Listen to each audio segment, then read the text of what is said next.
Père Moïse Galimberia, bonjour. Bonjour, messieurs les journalistes. Et aujourd'hui, l'humanité célèbre la journée internationale de la charité.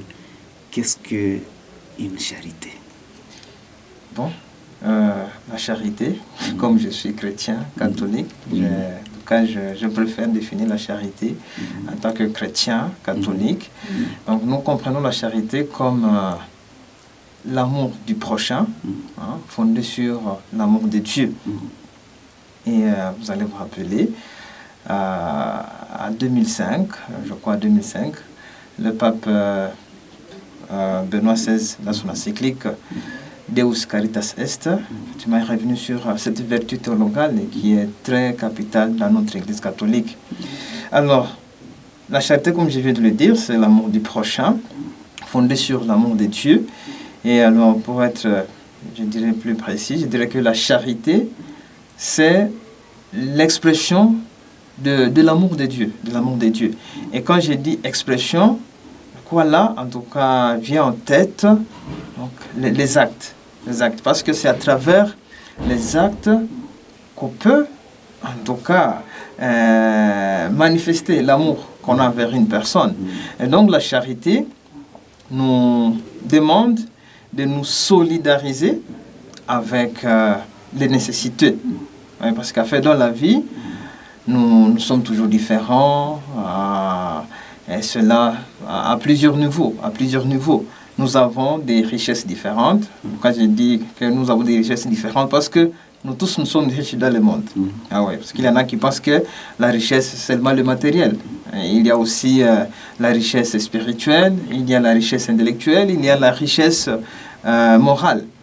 Alors nous sommes appelés, en fait, pour vivre la charité, de partager nos différentes richesses avec les nécessiteux, avec ceux-là qui ont plus besoin de notre secours. Et donc je vois, par exemple, si vous parlez en termes de richesse matérielle, nous avons, dans nos quartiers, nous avons des gens, en tout cas, quand on les voit, on voit, non, en tout cas, celui-ci n'est pas en bonne position par rapport à moi. Moi, chez moi, je peux prendre, c'est pas 3 repas par jour, alors qu'il y a un autre voisin qui se réveille, ne sait pas qu'est-ce qu'il va manger. Alors, quand on vient au secours de ces gens-là, en tout cas, l'on manifeste la charité. Je vais prendre aussi un autre exemple par rapport à la richesse spirituelle. Par exemple, nous sommes à l'église, on peut avoir quelqu'un, en tout cas, qui sait vraiment vivre l'intériorité, qui sait exploiter les valeurs chrétiennes, alors qu'à côté, peut-être il y en a un qui ne sait même pas prier, par exemple, ou bien qui a du mal à prier, ou bien qui a du mal à faire certains exercices spirituels. Alors, quand on constate, par exemple, une telle pauvreté chez son prochain, il faut venir à son secours pour essayer de l'amener à aimer, par exemple, la prière, et là, en tout cas, on vit de la charité. Il y a aussi d'autres richesses, ou alors d'autres expressions de la charité, c'est par exemple l'écoute bienveillante.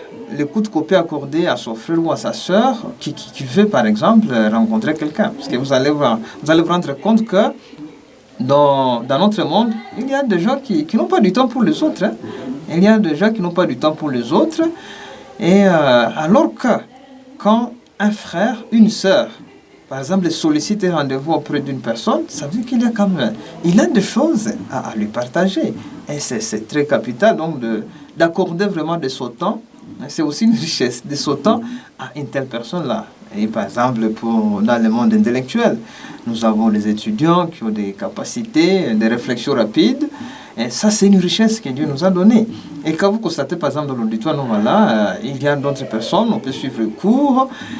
Au finir du cours, quelqu'un n'arrive même pas à comprendre ce que l'enseignant a dit. Si vous êtes là, vous avez compris la matière, je crois, si un ami ou bien une amie vous dit, voilà, en tout cas, est-ce que vous pouvez m'expliquer telle matière? En tout cas, je crois, par charité, il faut les lui expliquer. Vous avez évoqué au moment les actes caritatifs. Oui. Est-ce qu'on peut dire à diocèse de Butembo-Beni que, il y a parfois des organisations qui pratiquent la charité, peut-être des organisations étrangères. Est-ce que l'on peut aussi dire que les chrétiens vivent aussi cette charité entre eux, le diocèse de Butembo-Beni? En tout cas, le diocèse de Butembo-Beni, les chrétiens vivent de cette charité. Par exemple, dans notre Église catholique, nous avons toujours demandé aux chrétiens de confesser Dieu, non seulement par les lèvres, mais aussi par les bonnes œuvres. Et nous les appelons des œuvres de charité. Et il y en a beaucoup. Par exemple, voir dans l'Église catholique, bon, peut-être je vais essayer d'énumérer certains exemples qui sont au moins qui sont connus. Nous rendons visite aux prisonniers. Nous rendons visite aux prisonniers, mais aussi dans nos secteurs, dans nos paroisses. Je vois, il y a par exemple certaines paroisses ici qui ont déjà initié des fonds. Je crois que chaque chrétien donne 550 francs par an. Et cet argent, aux collections, cet argent, par exemple, si dans une paroisse, il y a un frère ou une sœur malade qui n'a pas su trouver l'argent de la facture, en tout cas, l'église de la paroisse vient à ce secours. Grâce à cette collecte de 50 francs que chaque chrétien donne. C'est déjà beaucoup d'argent. Et de cette façon, l'église au moins peut venir au secours de ces chrétiens. Mais aussi, il y a des particularités, des individus, et même qui de leur propre initiative, qui viennent au secours des autres. Mais aussi, alors, il faut que je souligne que l'Église aussi a des nécessités, a des besoins. Et nous disons merci à ce chrétien-là qui aide beaucoup l'Église. Dans notre diocèse de Butembo-Beni, il y a des chrétiens, par exemple, qui se donnent pour construire même une église, pour l'église locale. Mais ça c'est vraiment encouragé. Et vous allez voir, dans beaucoup de paroisses, les chrétiens sont en train de contribuer au développement de l'église. Mais aussi ils sont en train d'aider leurs frères et sœurs qui sont dans le besoin. Donc vraiment, je crois, ce sont des indicateurs qui montrent que les chrétiens vraiment vivent de cette charité-là. Et c'est encouragé, parce que c'est grâce à la charité, en fait, que nous proclamons aussi de façon, je dirais, concrète, l'évangile. Et un appel pour ceux qui pensent qu'ils n'ont rien à donner pour pratiquer cette charité. Oui, comme je l'ai dit déjà au début, nous tous nous sommes des riches. Tous nous sommes des riches, sous différentes formes, bien sûr. Et donc, quand quelqu'un dit, voilà, moi je suis pauvre, alors, beaucoup de gens pensent que la pauvreté seulement du point de vue matériel. Ils oublient que non, il y a Dieu qui nous a donné des richesses. Par exemple, je vois, quand j'ai par exemple les membres du corps qui sont en bon état, je n'ai pas des infirmités. Je crois, si je dis que je suis pauvre à côté d'un infirme, je serai en train de me moquer de lui. Donc, j'ai un appel que je peux lancer à nos frères et sœurs. Nous devons comprendre que nous tous, nous sommes des riches.